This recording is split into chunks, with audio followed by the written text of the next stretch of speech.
그들이 새 노래를 불러 이르되 두루마리를 가지시고 그 인봉을 떼기에 합당하시도다.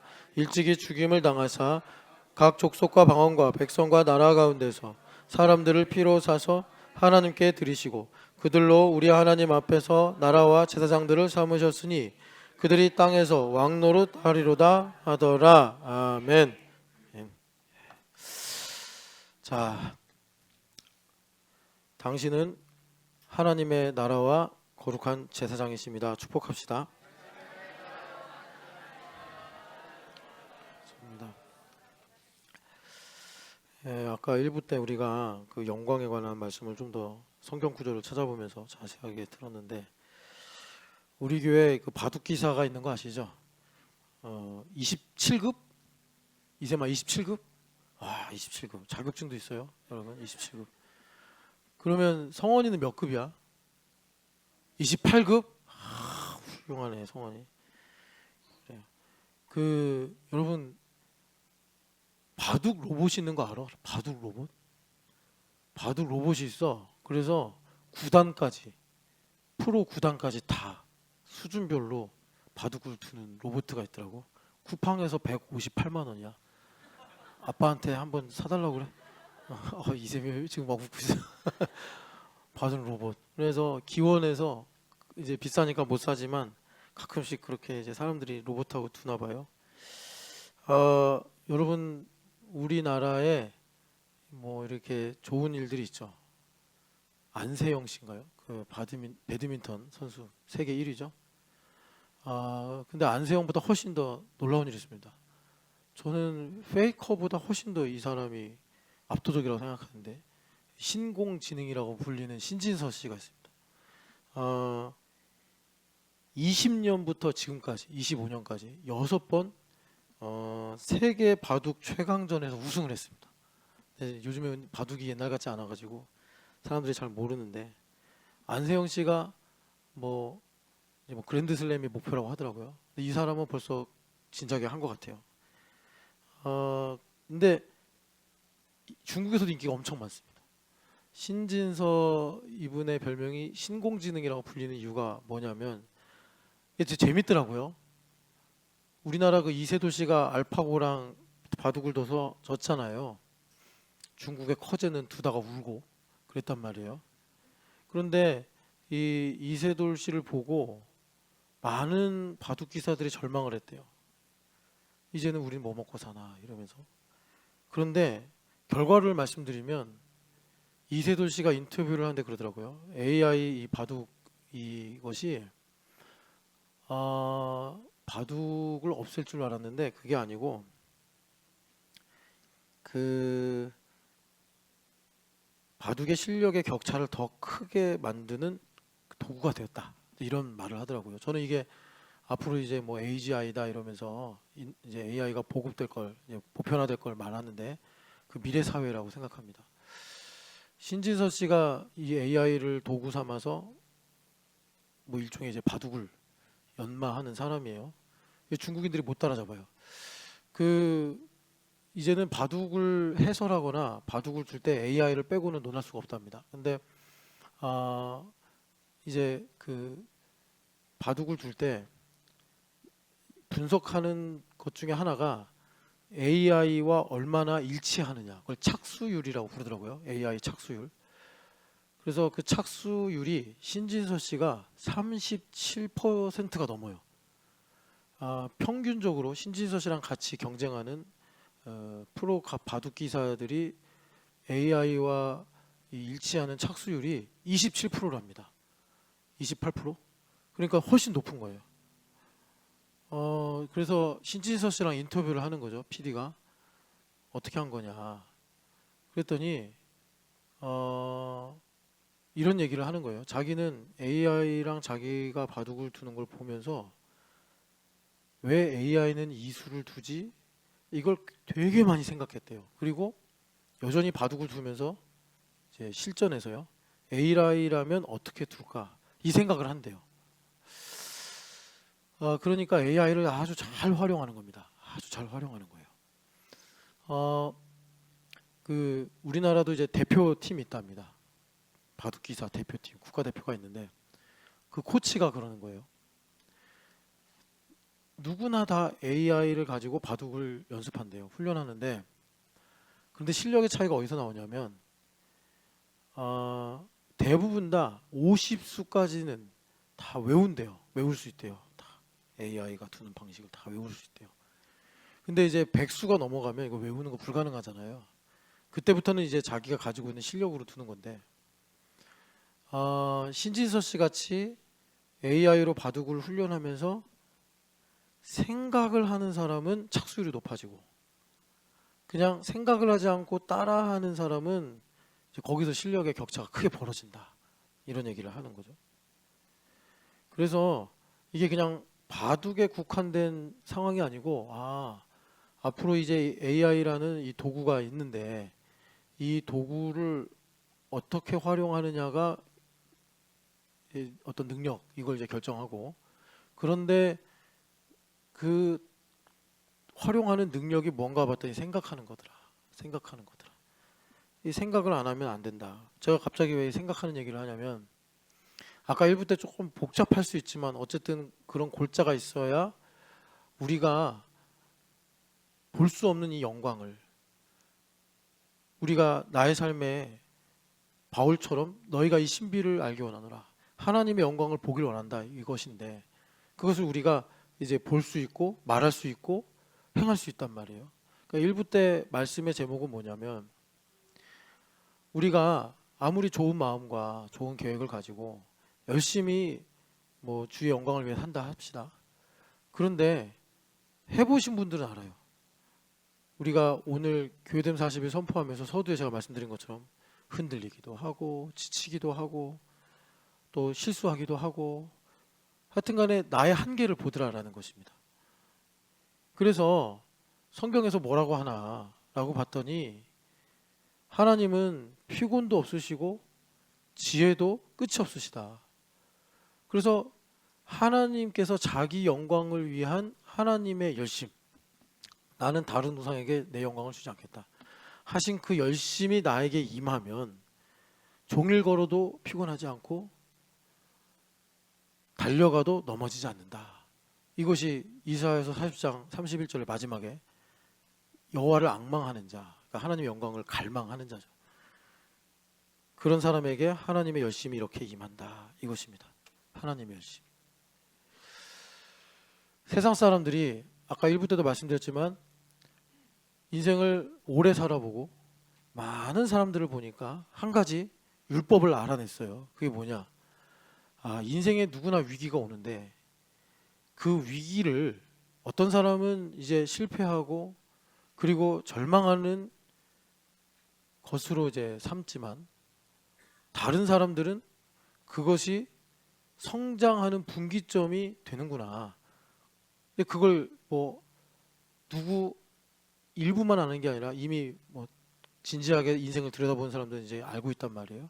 우리의 숙제는 뭐냐면, 그런 위기가 왔을 때 내가 위축되고 도망가고 외면하고 또 상대방을 비난하고 원망하고 세상을 원망하고, 요즘 우리 세상처럼 아까 우리 김경시 안수사님 기도한 것처럼 확증 편향이 돼가지고 갈등하고 이러는 게 아니고, 성장의 분기점으로 삼으려면, 요즘에 우리나라도 로켓 위성 많이 발사하잖아요.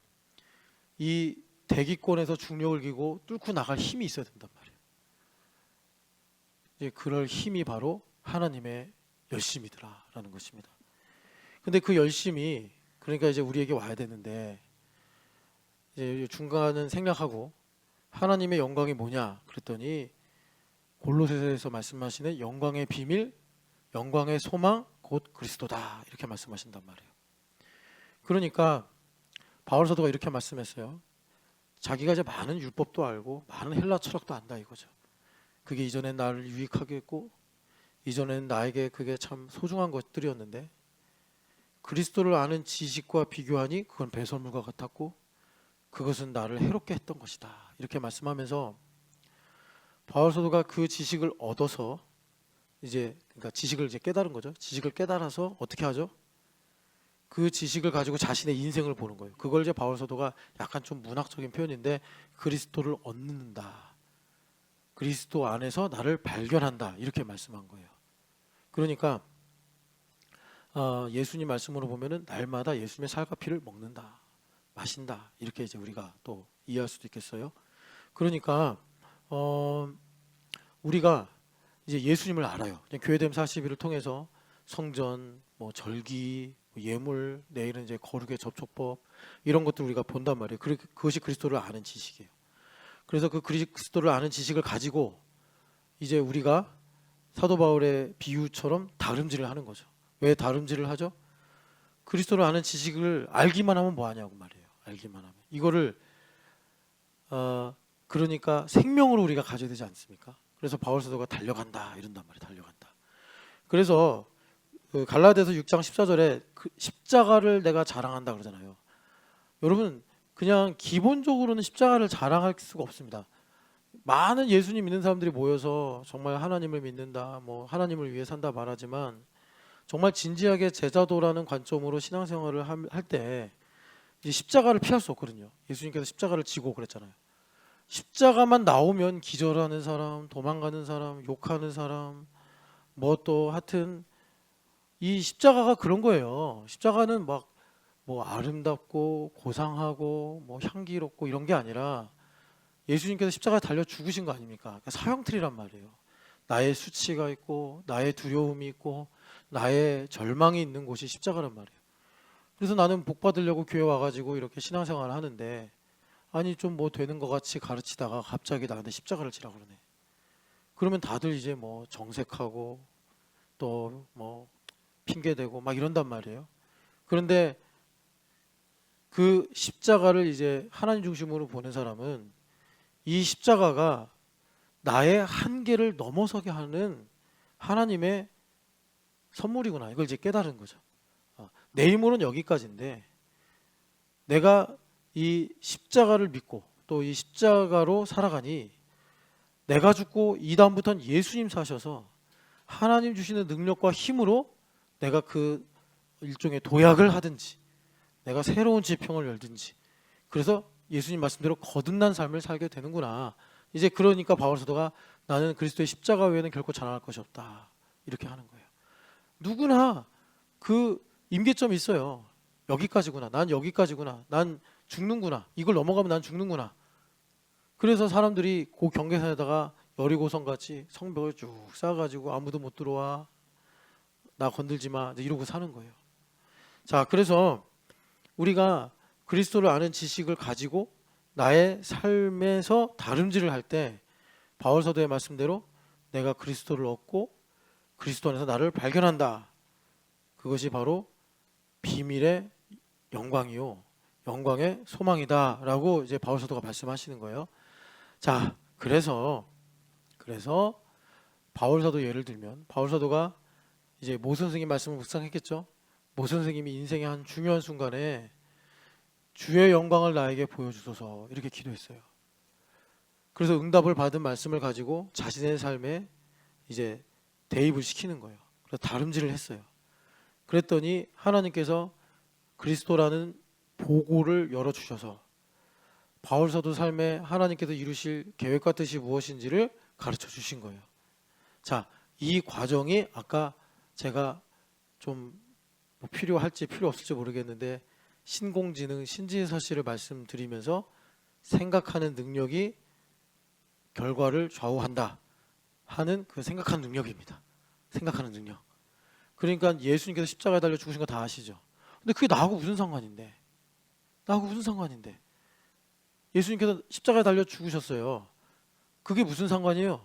오늘 나의 수치의 죽음이요, 나의 정죄의 죽음이요, 나의 두려움의 죽음이요, 걱정과 염려의 죽음이 돼야 되지 않겠습니까? 그러려면 어떻게 된다고요? 달려가야 된다고. 달려가야 돼. 그래서 여기까지구나 라는 것을 내가 인지할 때 하나님께서 십자가로 그걸 넘어가게 하셔서 바울 사도가 말씀하시는 것처럼 하나님의 이 감추어진 신비를 깨달아 하나님의 뜻을 이루는 일꾼의 삶을 살게 하신다라는 것입니다. 그래서 요즘 세상도 뭐 AI니 뭐니 하면서 생각하는 능력이 중요하다 뭐 이렇게 말하는데 우리 예수님 믿는 사람들은 진작에 AI가 없었던 시대에서부터도 하나님께서 생각하라고 하셨잖아요. 여러분 히브리서 보면요. 생각하라. 그리스도를 깊이 생각하라. 생각하라. 생각하라가 엄청 나와요. 여러분 그렇게 예수님을 얻고 그 안에서 나를 발견하시기를 축복합니다. 자, 그래서 이제 우리가 다시 여기 요한복음을 보면은 요한계시록을 보면 여기서 핵심 단어가 오늘 설교 제목에도 나오는 것처럼 합당하다, 합당하다. 영어 제목을 보면은 여러분들이 이것도 많이 들으신 단어인데 worthy. 우리 찬송 할 때 가사 있잖아요. 가사에 worthy is the Lord, worthy is the Lamb 뭐 이러잖아요. 그 worthy가 합당하다 이 뜻입니다. 합당하다. 근데 이 합당하다가 그냥 뭐 이제 존귀함 뭐 이렇게도 번역이 되는데 그러니까 오늘 그 말씀으로 보면 worthy 뭐 하기에 합당한 뭔가 이렇게 능력과 자격이 있다 뭐 이런 건데 예수님께서 테이크 하실 수 있다. The scroll. 예수님께서 두루마리를 테이크 하시고 그리고 또 인을 떼신다.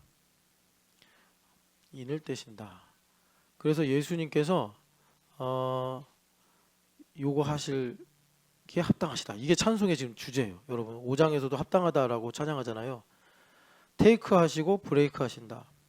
이게 합당하다입니다. 자, 그러면 일단 우리가 뭐가 도대체 합당하다는 내용이냐 이걸 봐야 되는데 5장 2절부터 같이 5절까지 읽겠습니다.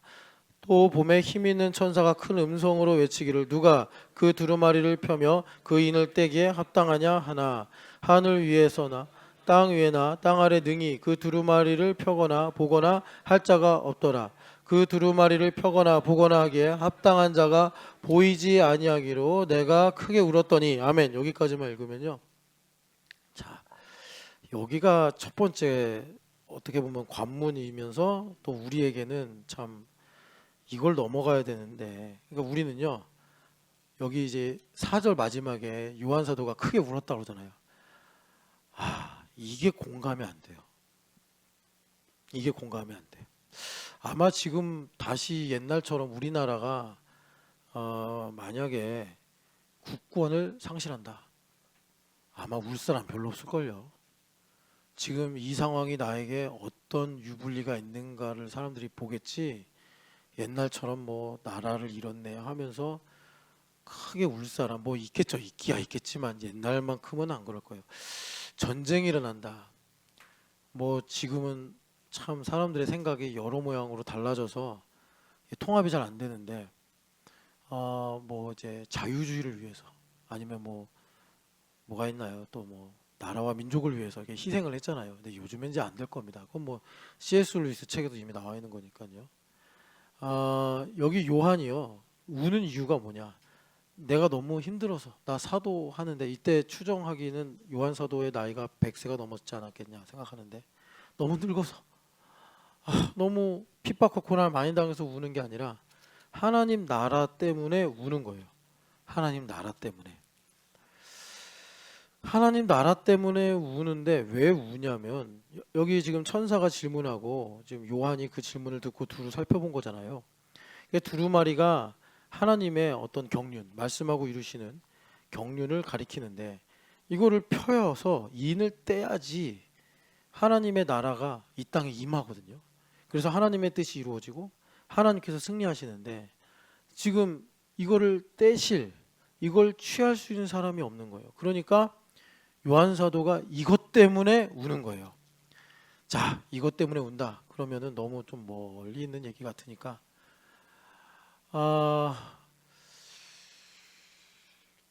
그때 우리가 분단된 지가 한 80년 되죠. 80년 넘었죠.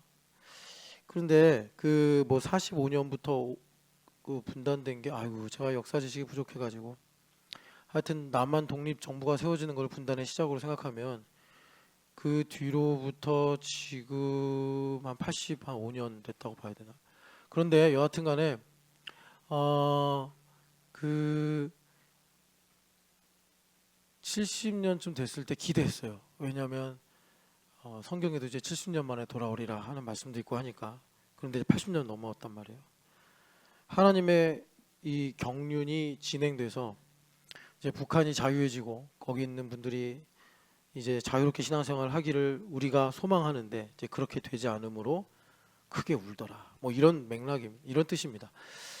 청년들이 참 미래가 없어서 좌절하고 그래서 뭐 전업자녀니 쉬었음 세대니 참 어떻게 보면 희화된 표현으로 이렇게 청년 세대들이 불리워지는데 이런 것을 보고 크게 울더라. 뭐 이런 것입니다. 말하자면.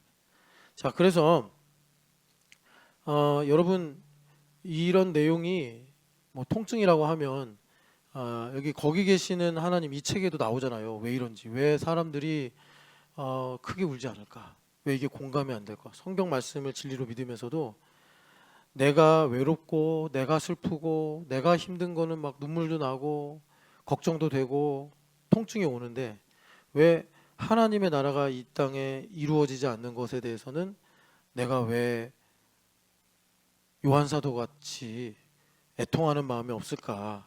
이거를 사실 우리가 2절부터 4절의 말씀을 가지고 이제 볼 수 있는 거예요. 우리가 뭐 이렇게 이제 스포츠 같은 거 보면요, 국가대표 선수들이 가서 우승하면 뭐 승리하면 되게 그 순간 기쁘잖아요. 막 응원도 하고. 그런데 하나님의 나라는 좀처럼 이제 감동이 없다는 거예요. 그 이유가 여기서 이제 말하기를 이런 이제 사람들과 사람을 연결하는 절대 진리라는 공감이 깨졌기 때문이다.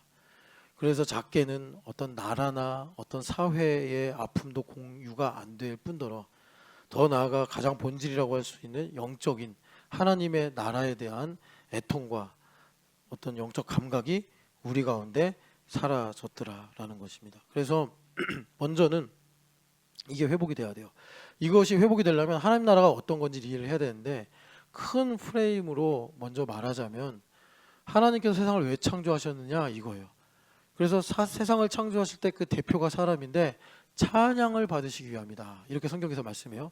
그러면 찬양을 하는 게, 우리가 찬송가에도 많은 노래가 있지만 그럼 노래를 하는 게 찬양이냐? 그거 노래하라고 하나님 우리를 지으신 거냐? 그게 아니라 이사야서 40장을 쭉 보니까 하나님께서 이제 우리가 찬양하는 건 뭐냐면 가장 핵심이 하나님만이 유일하신 하나님입니다 라는 것을 내가 증언하는 거예요. 그래서 우리가 찬송하도록 지음받았고 찬송하도록 지음받은 우리가 하나님만이 유일하신 하나님이십니다. 이제 그럴 수 있는 대표적인 것이 고난이 올 때 내가 하나님의 선하심을 찬양하고 하나님의 인자하심을 찬양하는 것이 대표적인 증언입니다. 고난이 왔을 때 이걸 가지고 내가 실망하고 불평하고 아예 찬양도 안 하고 이러는 것은 하나님 외에 다른 신이 있다라는 것을 내가 삶으로 나타내는 거예요. 우리가 입으로는 얘기하지 않지만. 그런데 고난이 왔음에도 불구하고 하나님은 선하십니다. 하나님은 여전히 나를 사랑하십니다. 하나님만이 나의 소망이십니다 라고 하는 것이 이 성경의 말씀, 이 논리를 따라가면 하나님만이 유일하신 하나님이십니다. 나에게는 하나님 외에는 다른 신이 없습니다. 이것을 내가 고백하는 것이다라는 것입니다. 그래서 우리가 창조의 목적을 달성할 때가 언제냐면 내가 승승장구하고 삶에서 막힘없이 성공할 때가 아니고, 실제로 알고 보면은 내가 고난당하고 어려운 상황에 있을 때 내가 하나님에 대해서 어떤 마음과 고백을 가지고 있느냐, 그것이 하나님께서 나를 지으신 목적이 이루어질 수 있는 기회가 되더라라는 거예요. 그리고 나중에 열매가 있는 것은 욥기에도 나오지만 그것에 따른 자연스러운 사필 규정의 결과일 뿐이지, 그 나중에 복을 받고 나중에 하나님께서 문제를 해결해 주시는 것은 목적 본질이 아니라 어떻게 보면 사과 나무의 열매고, 그러면 내가 사과가 되면 되잖아요. 내가 사과가 되면은 때를 따라서 열매를 맺을 거니까. 그러면 사과가 되는 게 언제냐? 고난이 왔을 때 내가 하나님께 어떤 태도를 갖느냐.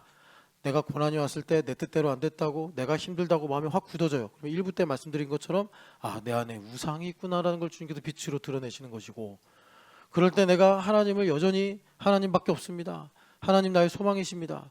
아까 우리가 인용했던 이사야서 40장 31절의 말씀처럼 하나님을 앙망하면, 그러면 그것이 내가 이제 사과나무가 돼서 하나님을 유일하신 하나님으로 증언하는 일이 되더라라는 것입니다. 그런데 하나님께서 그러면 세상을 이렇게 창조하시고 영광을 받으시기 원하시는데 그 영광의 핵심 내용이 뭐냐? 하나님 외에 다른 신이 없습니다. 여호와 하나님만이 나의 유일하신 하나님이십니다. 이걸 이제 고백하는 거란 말이에요. 그러면 이걸 왜 고백하게 하시는가 살펴보니까 하나님께서 공의를 이루셔야 돼. 하나님께서 공의를 이루셔야 되는 게 뭐냐면 나도 신이요라고 한 존재를 심판해서 하나님께서 그 공의를 완성하셔야 돼요. 나도 신이요, 나도 하나님이요라고 주장한 존재가 우리가 교회된 40이라면서 말씀으로 읽어 알겠지만 바로 하나님께 찬송을 돌리던 루시엘이라고 하던 천사장이 타락해서 사탄이 됐잖아요. 그 사탄이 나도 신이요. 그래서 예수님 시험 받을 때도 그랬잖아요. 천하 만국의 영광이 다 내 것이니 너는 나에게 절을 하라. 그랬더니 예수님께서 뭐라고 하셨죠? 신명기의 말씀을 인용하시면서 하나님 외에 하나님만 경배하라 하셨지 않았냐. 이렇게 이제 예수님께서 대적을 하셨어요. 그러니까 하나님의 공의를 이루셔야 되는데 그 공의가 뭐냐면 유일하신 하나님. 이걸 내가 증언하고 그래서 그 원수 마귀는 신이 아니라 하나님을 대적한 범죄자다라는 것을 내가 하늘 법정에서 증언을 해야 되는 상황 속에 있다라는 것입니다. 이게 매우 중요합니다. 그래서 우리가 이제 여기서 한 가지 알아야 되는 게 뭐냐면 그러면 공의가 달성하려면 이제 증인들이 세워지면 되잖아요. 그런데 증인들이 세워지는 게 뭐냐면 여기 계시록 5장을 펴셨잖아요. 6장에 가면 자 11절만 한번 읽어볼까요? 각각 그들에게 흰 두루마기를 주시며 이르시되 아직 잠시 동안 쉬되 그들의 동무종들과 형제들도 자기처럼 죽임을 당하여 그 수가 차기까지 하라 하시더라. 아멘. 자, 그러니까 무슨 말이냐면 하나님께서 그 이제 구원하실 자를 택하셨다고 에베소서에 말씀하죠. 그 택하신 하나님의 자녀들이 누구냐면 하나님의 공의를 충족시킬 증인들이란 말이에요. 그래서 예수님께서 요한복음에 보면은 양들에 관한 이야기를 하시면서 아버지께서 내게 맡겨주신 양을 나는 하나도 잃어버리지 않겠다 이렇게 말씀하시는 거예요. 자, 여러분 명실상부하게 우리가 살아가는 시대는 사랑이 식어진 시대예요.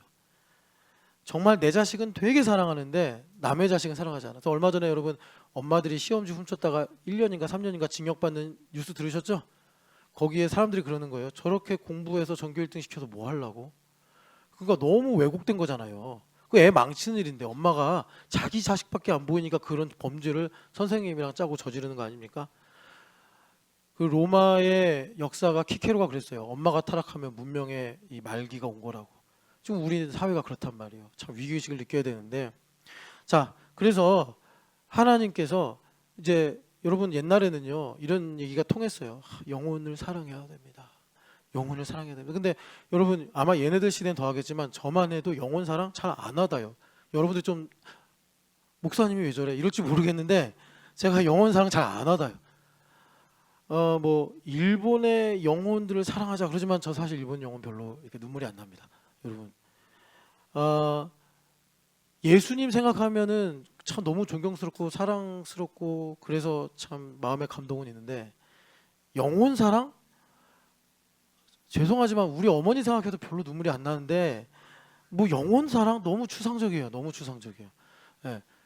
그러니까 여러분 참 우리가 메마른 시대에 살고 있어요. 메마른 시대. 우리 아이들은 더 그럴 거란 말이에요. 그래서 그럼 우리가 이런 영혼 사랑에 대한 메시지나 말씀을 박물관에 넣어놓고 우리가 그냥 보존만 해야 되냐? 그게 아니고 생생하게 살아 있어야 되잖아요. 생생하게.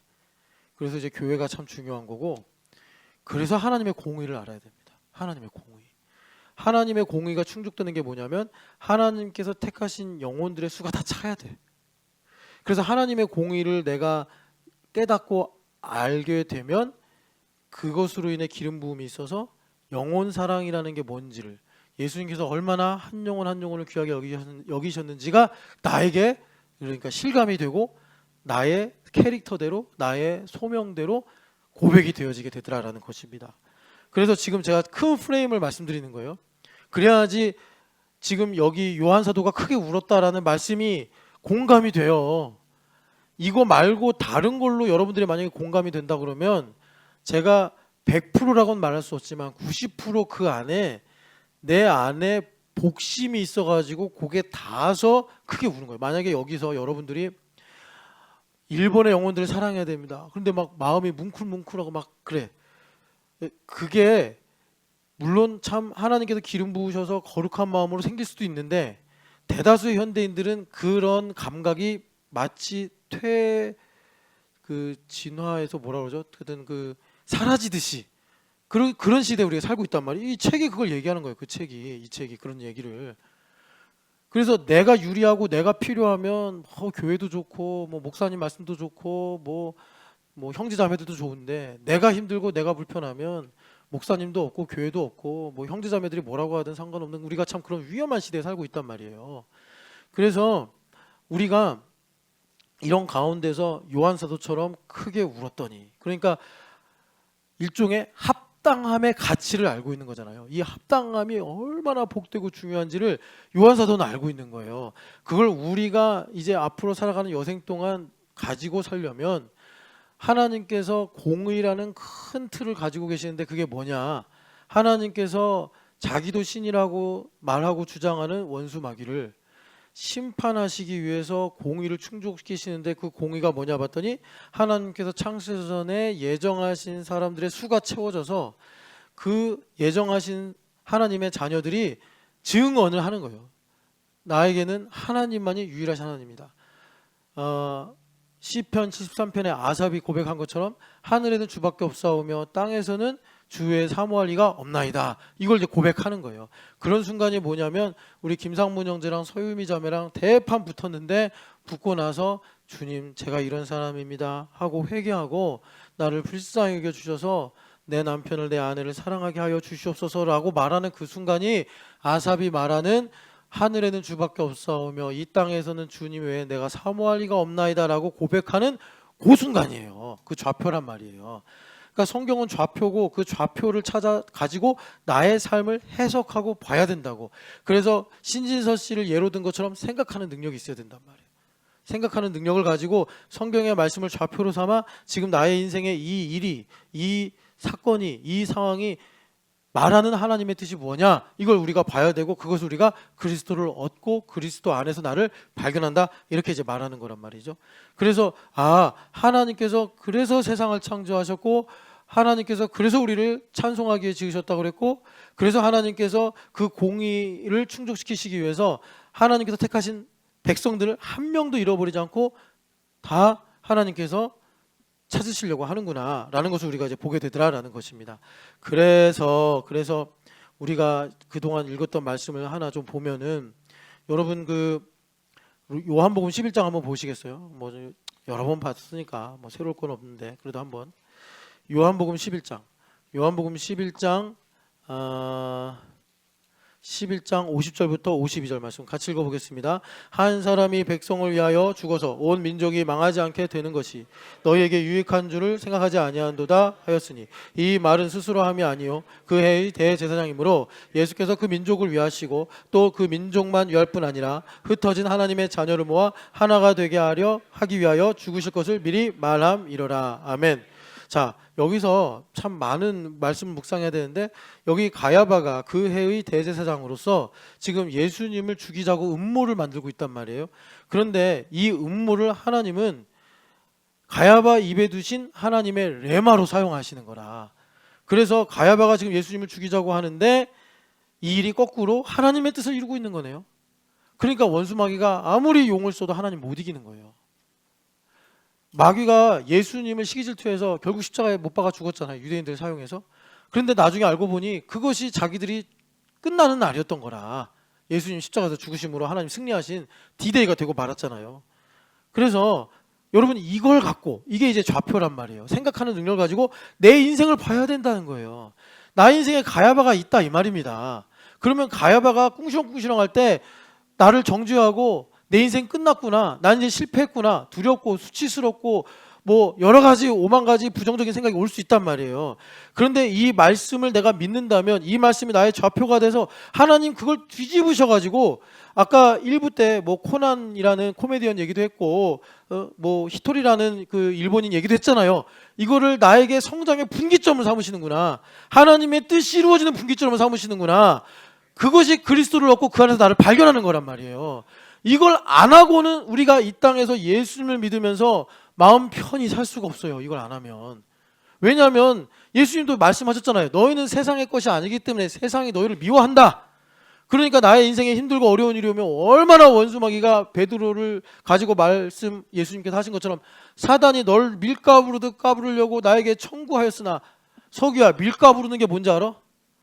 너 시골에 안 가봤지? 아 이런 거 한번 시청각 교재로 사야 되는데 옛날에 시골 가면 여러분 채 있잖아 채라고 그러나? 큰 거 있잖아 이렇게 이거 이런 거 본 적 있어? 키라고 그러나? 아 키 저도 감사합니다 우리 어머님들 키 그래서 오줌 싸면 이렇게 키 쓰고 다녔다고 키 거기다 뭘 올렸냐면은 이제 곡식들 올려놓는 거야. 그럼 이제 바람이 분다고 그럼 할머니가 키를 이렇게 해. 너희들 그 키즈 캠프가 아니라 키즈 클럽에 가면 그 뭐야 그 점프하는 거 있잖아. 그거 뭐라 그러지? 아 트램볼린에서 뛰듯이 얘네들이 트램볼린에서 막 뛰는 거야. 자 우리 성원이랑 온유랑 트램볼린에서 뛰어. 엄청나게 센 바람이 와. 그럼 성원이 날아가. 우와 온유는 트램볼린에서 뛰는 거야. 그런 그런 방식으로 하나님께서 가라지와 곡식을 나누신다. 그렇다고 뭐 성원이가 가라지란 얘기는 아니에요.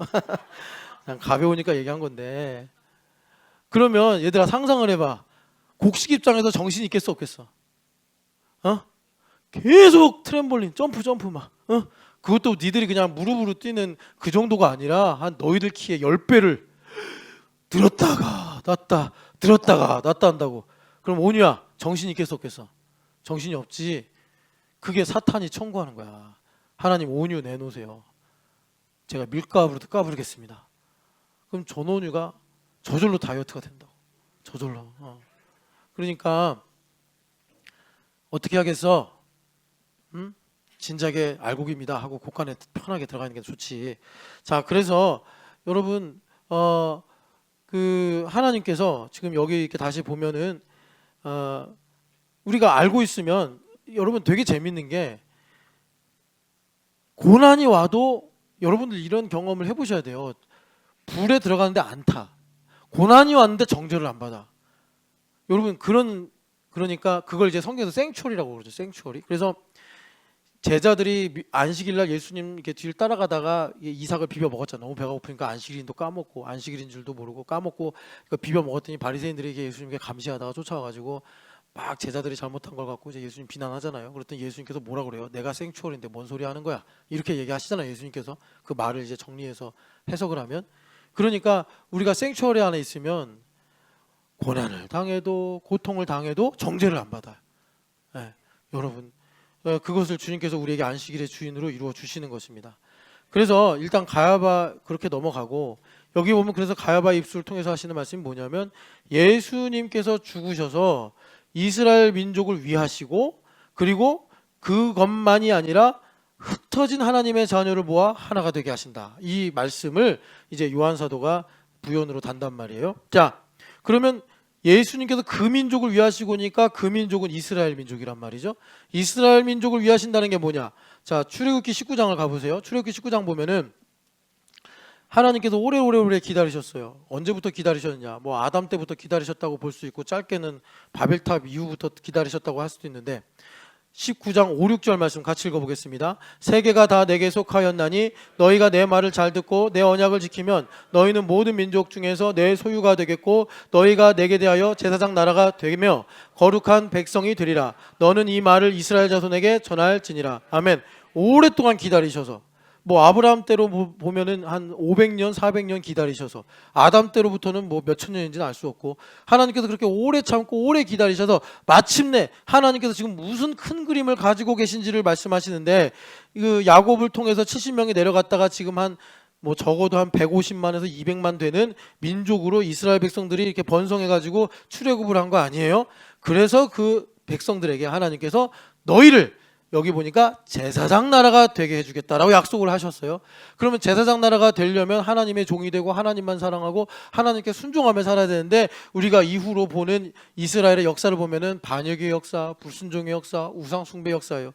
그래서 이 하나님의 약속이 좌절되나 보다 했는데 우리 하나님은 멈추지 않고 일을 하셔서 누가 오신 거죠? 예수님 오셔서 예수님께서 그 민족을 위하시고 그러니까 제사장 나라가 되게 하겠다라는 하나님의 말씀을 예수님께서 이루어 버리신다라는 것입니다. 제사장 나라가 되게 하신다는 말씀을 예수님께서 이루신다는 거예요. 그러면 제사장 나라라는 게 뭐냐? 이걸 우리가 잘 알아야 되는데 제사장은 거룩의 대명사잖아요. 그러니까 이스라엘 민족을 지극히 거룩하게 하셔서, 여러분 우리가 교회됨 40일 할 때 스가랴서 읽었지만 이스라엘 백성들이 남은 자가 되어서 돌아올 때 거룩의 초격차를 이루어서 그 이방의 백성들이 이 유대인들의 옷자락을 잡으면서 나 좀 데려가 주소, 나 좀 데려가 주소 한대잖아요. 그게 제사장 나라예요. 그러니까 여러분, 우리 김명준 형제 옷자락을 잡고 나 좀 데려가 주소, 이런 일이 생긴단 말이에요. 예, 명준 형제 옷자락 붙잡고, 우리 전일준 집사님 옷자락을 붙잡고 어디 가시오, 나에게도 들려주시오, 이런 일이 생긴다고요. 그게 제사장 나라인데 이들이 계속 그냥 바알 섬기고 하나님 말씀 안 듣고 이러니까 이게 좌절되고 깨진 줄 알았는데, 우리 하나님은 한 사람이라도 놓치지 않으시고 하나님은 열심히 일을 하셔서 마침내 예수님께서 죽으심으로, 이걸 이제 여러분 나중에 그 우리가 읽었던 요한계시록 5장의 말씀을 가지고 보면은 피로 사셔서 주님께서 제사장 나라가 되게 하시리라 한 말씀을 이루셨단 말이에요. 자, 제사장 나라가 된다. 근데 이 전에 배경이 있어요. 무슨 배경이 있냐면, 하나님께서 노아의 홍수로 심판하셨는데 인간이 또 모여서 죄를 짓네요. 하나님께서 놀라운 모략을 행하셨는데 그게 뭐냐면 언어를 흩어서 민족을 나누신 거예요. 그래가지고 여러분 뭐 여기 언어학도도 계시지만 그 언어가 다르다는 게 사고방식이 다르고 관점이 다르고 뭐 그렇다는 거 아닙니까? 그러니까 안 맞는 거예요. 안 맞는 거. 그래서 나중에는 전쟁도 일으키고, 지금도 뭐 여러 군데서 이런 소식들이 있죠. 그래서 이런 일을 통해서 하나님께서 인간이 타락하여 더 이상 구원할 수 없는 지경에 이르지 못하도록 일종의 율법 아래 가둬버리신 거예요. 안 그러면 또 노아의 홍수가 생겨야 되는데, 여러분 지구도 한계가 있지, 노아의 홍수가 계속 일어나면 어떡합니까? 그러니까 하나님께서 민족을 나누시면서 어떤 계획을 하셨냐면 그 민족 가운데 하나님 백성들을 흩어버린 거예요. 그래서 일종의 때가 찰 때까지 보존하신 거예요, 하나님께서. 그리고 마침내 예수님께서 제사장 나라가 되게 하겠다라는 약속의 말씀을 십자가에서 완성하셨을 때 이스라엘 백성들이 다는 아니지만 대표적으로 성령 강림절에 성령 세례를 받은 120명, 그리고 그들을 통해서 다시 예수님께로 돌아온 500명, 그리고 그 뒤로 이방인들, 여러 헬라인들 하나님께로 돌아오지 않습니까? 그런 일들을 통해서 흩어진 하나님의 자녀들을 모으시는 거예요. 그래서 성령 강림절날, 오순절날 이스라엘 백성 그 120명의 성도들이 성령 하나님의 세례를 받고 유례가 없는 난곳 방언으로 설교를 했잖아요. 나가가지고 막 길거리 뛰어나가서, 그래가지고 전 세계 흩어진 유대인들이 돌아와서 그 난곳 방언을 듣는데 그들이 이구동성을 하는 말이 뭐죠? 하나님의 큰일이다. 하나님의 큰일이 뭐냐면 여러 선지자들이 예언하고 소망했던 땅 끝까지 이르러 하나님의 자녀들이 하나님께로 돌아오는 일들을 그들이 방언으로 얘기하는데, 그게 그 당시에는 상식이 돼버려가지고 디아스포라 유대인들이 들으면서 저거 하나님의 큰일이네 이러면서 증언을 했다라는 것입니다. 그래서 하나님께서 이렇게 하나님의 일들을 이루시는데, 자 여기서 이제 중요한 게 계시록으로 다시 돌아가서 합당함에 대해서 보는 거예요. 여러분 우리가 계속해서 믿음의 눈이 열려서 현상이 아니라 영적 배경을 봐야 됩니다. 이런 말을 계속하면 내가 무슨 은사를 받고 내가 무슨 뭐 신령한 뭐라 그럴까 뭐 능력이 생겨가지고 뭐 투시를 하는 것처럼 내가 이게 현상을 딱 보면 도사같이 아 이건 이렇게 해야 되는군, 이런 식으로 보는 게 영적인 안목을 보는 게 아니라, 갖는 게 아니라, 우리가 아까 전에 제가 말씀드린 큰 프레임이 있다고 그랬잖아요. 하나님의 나라라는 큰 프레임이 있고 그 틀 안에서 지금 역사가 움직이고 있는데, 그 프레임을 내가 이해하게 되면 마치 누구나 알고 있는 상식처럼 현상을 볼 때 아, 이 현상 가운데 하나님께서 이루시는 뜻이 이러하구나 라고 내가 깨닫고 알아서 하나님의 열심에 사로잡혀 하나님의 영광을 위해 살아가는 일꾼의 삶이 나에게 펼쳐지더라 라는 것입니다. 그래서 다시 여기 요한계시록 5장으로 오면 9절 10절에 예수님께서 그 죽임당하신 어린 양이 돼가지고 두루마리를 취하시고 임봉을 떼기에 합당하게 되셨단 말이에요. 어떻게 그 일을 이루셨는가를 설명하는데, 아까 전에 이스라엘 민족의 제사장 나라가 되게 하겠다라는 하나님의 약속을 이루셨단 말이에요. 그 이루신 게 뭐냐면 피로 사서, 이게 속량하신 거예요. 우리를 어둠에 있었는데 피로 값주시고 속량하셔서 빛으로 나오게 하신 거예요. 빛으로 나오게 하신 게 뭐냐 봤더니 하나님 앞에서 나라와 제사장들로 살게 하셨다라는 것입니다. 그래서 제사장이라는 건 뭡니까? 제사장이라는 것은 내가 이거예요. 내가 그러니까 제사장과 나라. 그 제사장은 성전을 섬기는 사람이잖아요. 성전을 섬기는 사람. 나를 성전 삼으셔서 나로 이 성전을 그러니까 성전되게 살게 하시는 것, 그것이 제사장들이고, 나라는 하나님의 통치가 나가는 성전이 되게 하셔서 나로 하나님의 통치가 이 땅에 나타나게 하시더라라는 것입니다. 그래서 여기 나라와 제사장들을 합치는 게 성전이에요. 나를 성전 삼으셨다 이 말입니다. 내 안에 예수님 거하신다라는 것입니다. 그래서 나로 성전을 섬기고, 그리고 나로 하나님의 나라가 임하는, 통치가 임하는 나라가 되게 하셔서, 그래서 여기서 중요한 거예요. 이 땅에서 왕노릇하게 하셨다. 그러니까 왕노릇의 반대는 사망의 왕노릇 하는 것인데, 이제 우리를 죄에서 자유케 하셔서 자유한 인생을 살게 하셨다. 주님께서 우리에게 말씀하시는 것입니다. 자, 그래서 여러분 12절도 같이 한번 읽어볼게요. 큰 음성으로 이르되 죽임당하신 어린 양은 능력과 부와 지혜와 힘과 존귀와 영광과 찬송을 받으시기에 합당하도다 하더라. 아멘.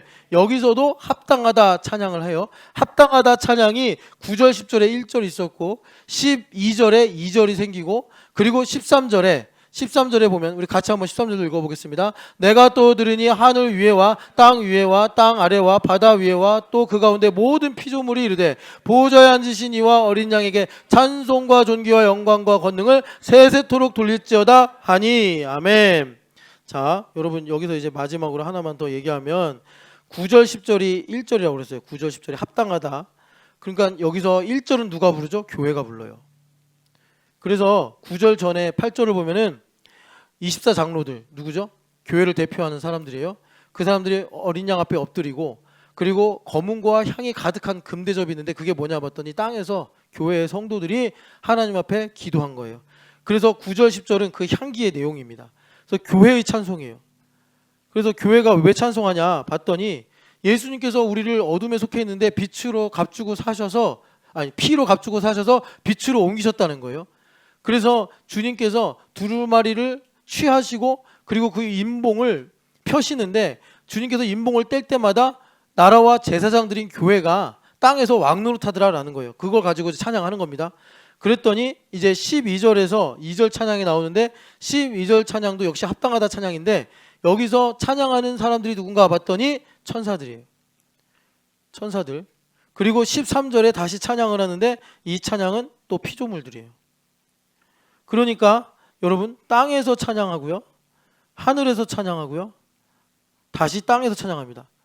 그래서 교회됨 40일 하신 분들 알겠지만 이게 순환이에요.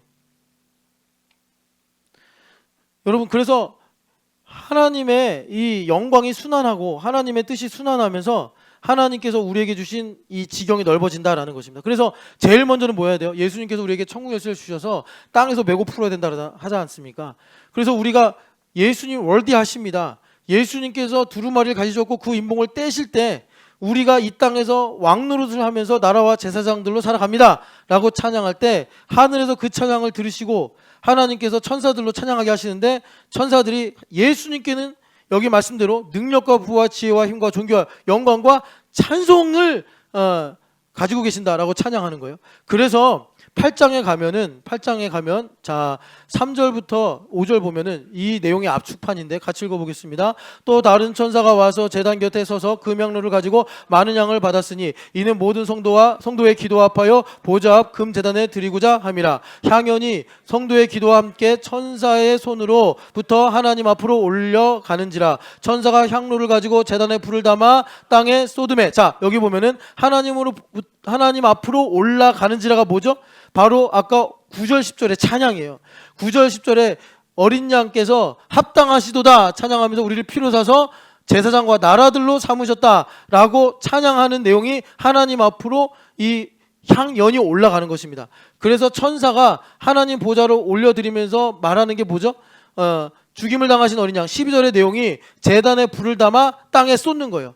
그래서 피조물들이 우레와 음성과 지진과 번개와 지진이 나더라. 그것이 피조물들이 하나님께 찬양하는 이 내용이 된다는 것입니다. 그래서 이 순환과 번성이 계속 일어나야지 우리 교회가 이 인을 떼는 설교에서 많이 들었던 셋째인 때 여기 옆에 있으니까 6장 5, 6절 보면은 셋째인 때 검은 말이 나오는데 이 검은 말이 뭐예요? 오늘로 가장 가능성이 높은 걸로 말하면 G2라고 하는 미국과 중국에서 엄청난 디플레이션이나 인플레이션이 일어나는 거겠죠?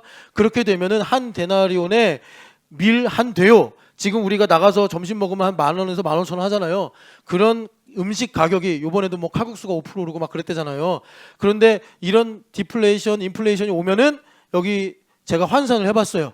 8배. 점심 한 끼에 8만 원, 10만 원이 되는 거예요. 누가 나가서 점심을 먹어요? 식당도 망하고 가게도 망하고 기업도 망하는 거예요. 그리고 여기 보면은 한 데나리온의 보리 석대도다. 이거는 보통 보리 가격의 10배로 가격이 올라가는 겁니다.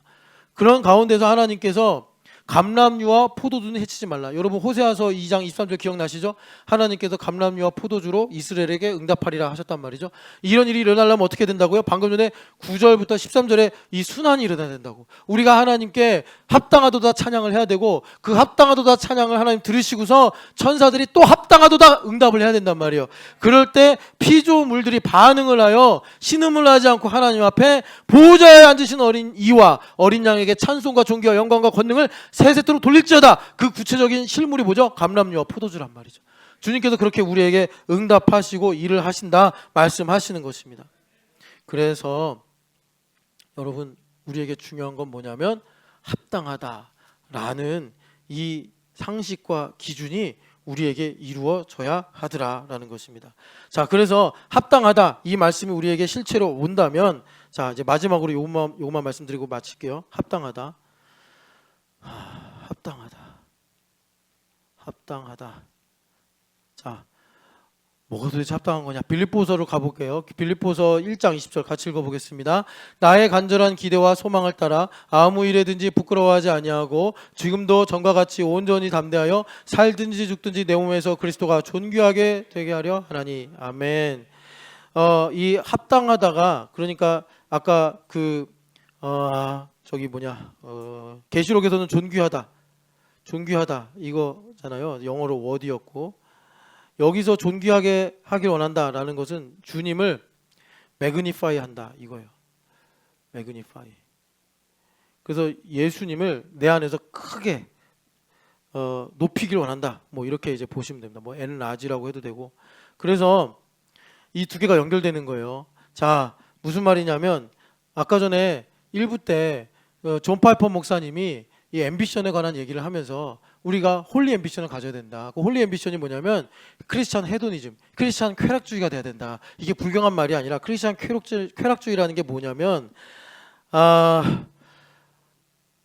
most satisfy, 내가 예수님으로 가장 크게 만족하는 거예요. 그러면 그것이 나의 삶에 가장 글로리파이하다, 가장 영광스러운 일이 된다. 그래서 여러분 이것은 내 안에서 예수님께서 내 안에서 일을 하시는 거고 이것은 내 삶에서 일을 하시는 것입니다. 여러분 이렇게 하나님께서 성전으로 세상을 다스리신다는 사실을 꼭 믿으시기를 축복합니다. 여러분 우리가 뭐 주식해서 삶의 지경을 넓힐 거예요? 똘똘한 한 채를 사가지고 삶을 지킬 거예요? 뭐 우리 애들 여러분 공부 잘 시켜가지고 다 서울대 보내고 뭐 유학 보내서 우리 삶을 잘 지킬 거예요? 그건 세상 사람들이 하나님의 말씀과 뜻을 모르고 하는 말이고 우리는 이 땅에서 감람류와 포도주를 지키기 위해서 어떻게 해야 되느냐? 내 안에서 그리스도가 매그니파이드 되는 만큼 내가 예수님으로 얼마나 만족하고 사느냐. 그리스도를 아는 지식을 내가 가져서 이 지식이 참 보배롭구나 라는 것을 내가 알게 될 때 하나님께서 하늘과 땅을 연동시키셨잖아요. 그래서 나에게 어떤 일이 일어나냐면 하나님께서 가장 영화로워지시는 일이 나의 삶에 이루어진단 말이에요. 그것이 볼의 석대의 한 데나리온이다 라고 하는 상황 속에서 감람류와 포도주를 지키는 것으로 나타나는 것이며 그것으로 하나님께서 나의 삶에 지경을 주시고 그것을 아름답게 지키시는 것으로 영광을 받으시더라는 것입니다. 그런데 그것은 하나님께서 반드시 이루시겠다고 하신 하나님의 공의란 말이에요. 왜? 안 그러면 다른 신이 우상을 받아버린단 말이에요. 그래서 하나님께서 절대로 피곤하다고 말씀도 안 하시고 절대로 하나님께서 힘들다고도 말씀하시지 않으시고 자신의 영광을 위한 자기의 열심으로 우리와 함께 하시면서 내가 그 영광을 바라보면서 만족하고 살아갈 때 하나님께서 나의 삶에 영광을 받으시는 이런 놀라운 일들을 행해 주신다. 그래서 피조물들이 마지막으로 전능 보좌에 앉으신 이와 어린 양께 아까 쭉 그 리스트를 말한 거예요. 부와 존귀와 힘과 능력과 영광이 있도다. 이렇게 찬양을 하게 된 것입니다.